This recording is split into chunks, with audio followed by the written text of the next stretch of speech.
Some people say there's no such thing as bad publicity, and we've seen many examples of that. People protesting a rock concert only to bring more attention to the artist, launching them to superstardom. People trying to get a book banned only to push it onto the bestsellers list. A proud heart surgeon in Australia might think that being covered by a magazine as a local success story couldn't do much harm. Unfortunately for him, sometimes one person's success can attract people who don't want to work for what they have. They just want to take it from someone else and they don't care who gets hurt. This is Monsters.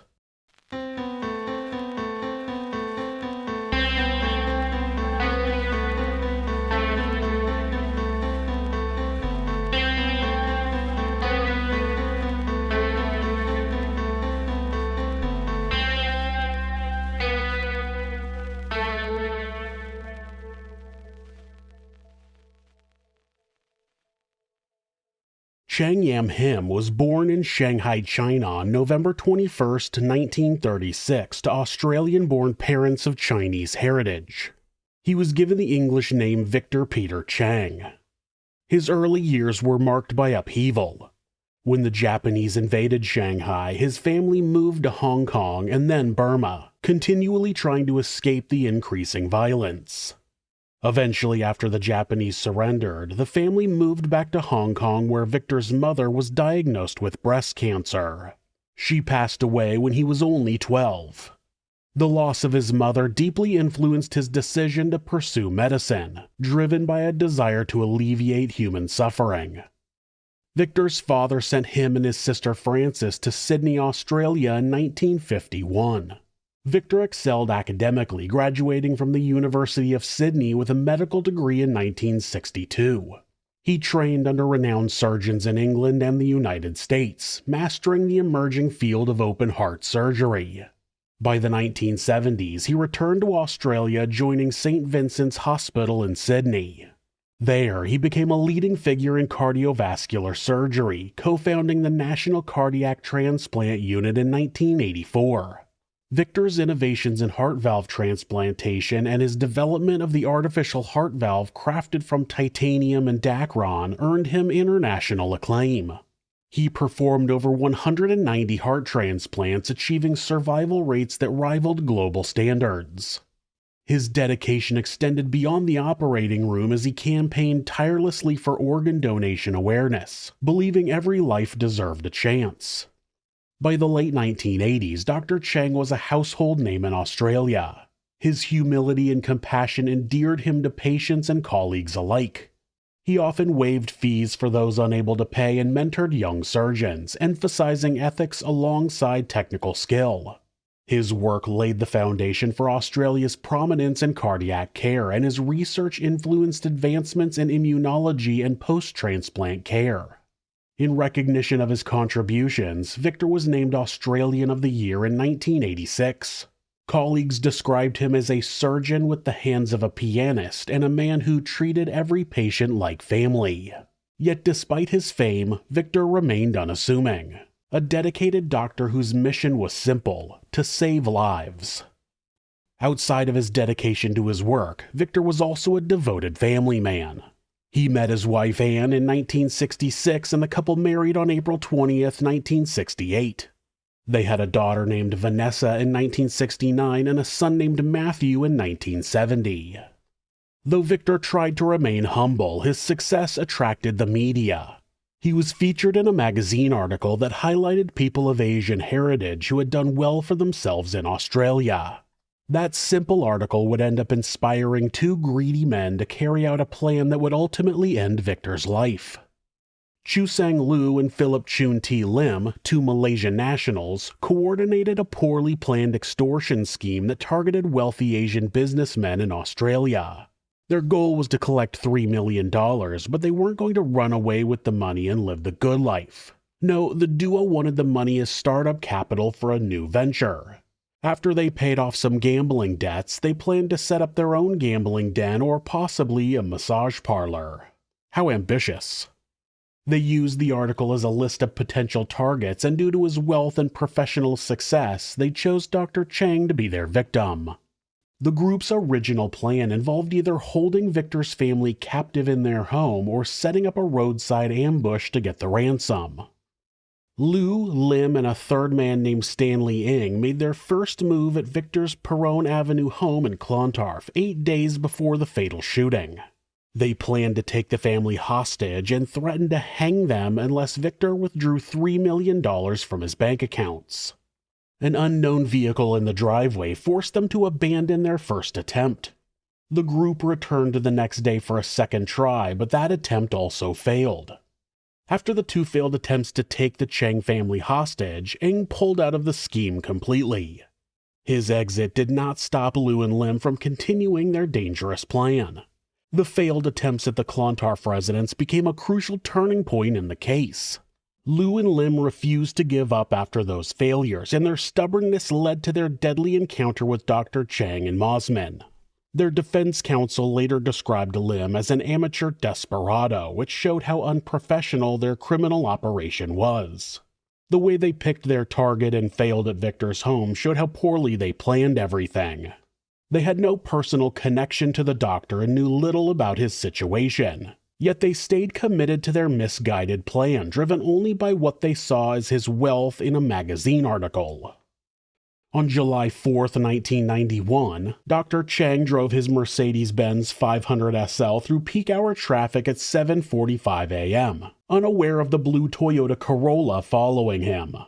The Toyota, driven by Lim, swerved into Victor's Mercedes when they reached the intersection of Bardwell Road and Military Road. Both vehicles pulled over to the southern side of Lang Street after the collision.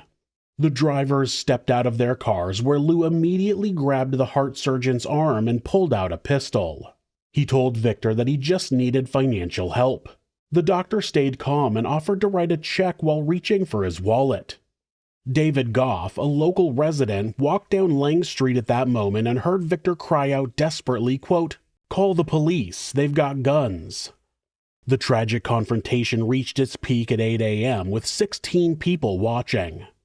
David ran toward Military Road for help but kept his eye on the scene. He later testified that one of the assailants held the gun right against or very close to the doctor's head. The first bullet entered near Victor's right cheek and came out below his right ear. Liew fired a second, fatal shot at point-blank range that went through Victor's right temple and brain. The killer then turned the weapon toward David, who backed away and begged for his life. After the assailants fled, witnesses rushed to the doctor's aid and found him slumped in the gutter beside his Mercedes. The spot just off Military Road became a grim reminder of one of Australia's most notorious crimes. Today, Lang Street is called Snell Street. At first, investigators thought that the murder could have been the work of a triad gang. It seemed as though Victor had been specifically targeted and executed.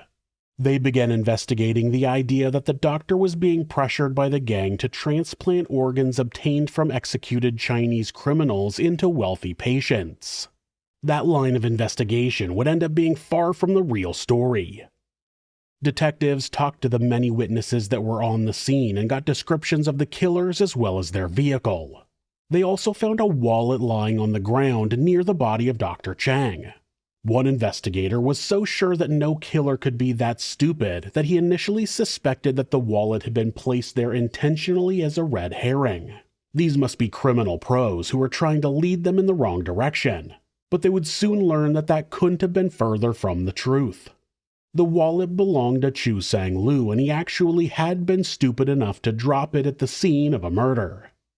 Authorities tracked down Liew and he immediately confessed.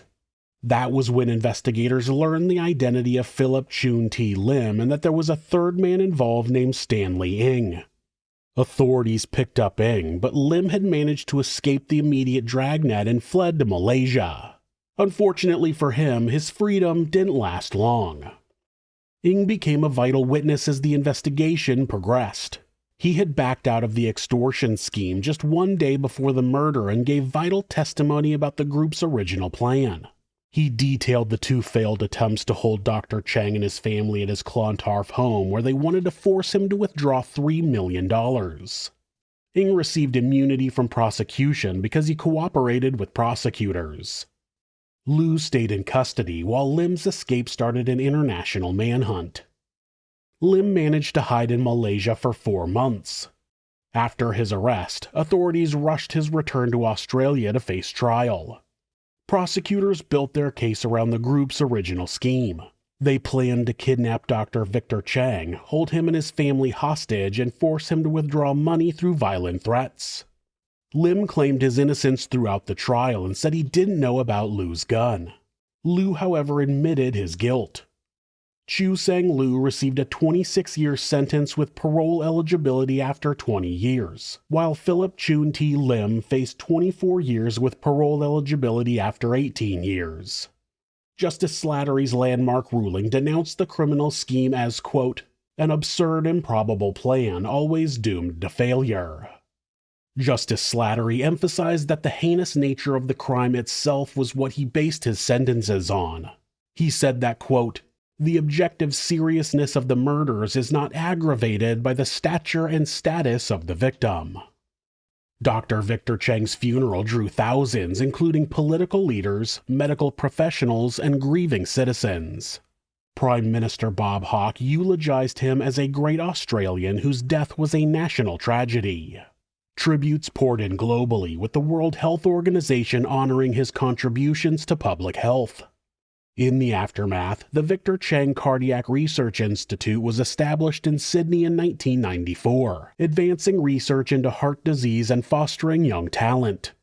His family, though devastated, championed the cause, ensuring his vision lived on. The work he did to advance heart surgery makes his impact on the world continue, even in his absence. His dedication to the field means that people today still have him to thank for their life-saving operations. Lim was granted parole on October 26, 2009, triggering immediate public backlash that prompted New South Wales Corrective Services Minister John Robertson to intervene. The minister apologized to the Chang family because they weren't notified about the upcoming parole decision. Lim's parole was put on hold pending another parole hearing where the decision was upheld. Lim was eventually released on March 1, 2010, and immigration officials took him straight from Parramatta Correctional Centre to await deportation. Lim left Australia for Malaysia on March 3, 2010 after having served 18 years. He returned to his family home in a suburb of Kuala Lumpur where he's remained out of the spotlight. Liew's case created a similar controversy in 2012. He received parole after serving 21 years at the age of 69 while suffering from Parkinson's disease and early-stage dementia. The Chang family felt devastated by the decision as expressed through the Victims of Crime Assistance League. Howard Brown, speaking for the family, said that they had lost all faith in the state's justice system. His release also led to immediate deportation proceedings. His deteriorating health played a big role in the timing of his departure, as authorities worried he might become medically unfit to travel if held longer. Liew made a formal apology to the Chang family, saying that he had made a mistake and he was sorry. Howard Brown also said in his statement that Liew had not participated in any reform programs in prison and that his apology was hollow. The state parole authority faced criticism because deportation effectively canceled the remaining supervision period of their sentences. Greg Smith, the opposition justice spokesman at the time, called Lim's release and deportation a cruel torment for Dr. Chang's family. The Chang family strongly objected because deportation removed any chance to monitor the offenders during their designated parole periods. Despite them being out of the country, it would have been nice to keep an eye on the two monsters who had no problem killing a man who spent his life saving others.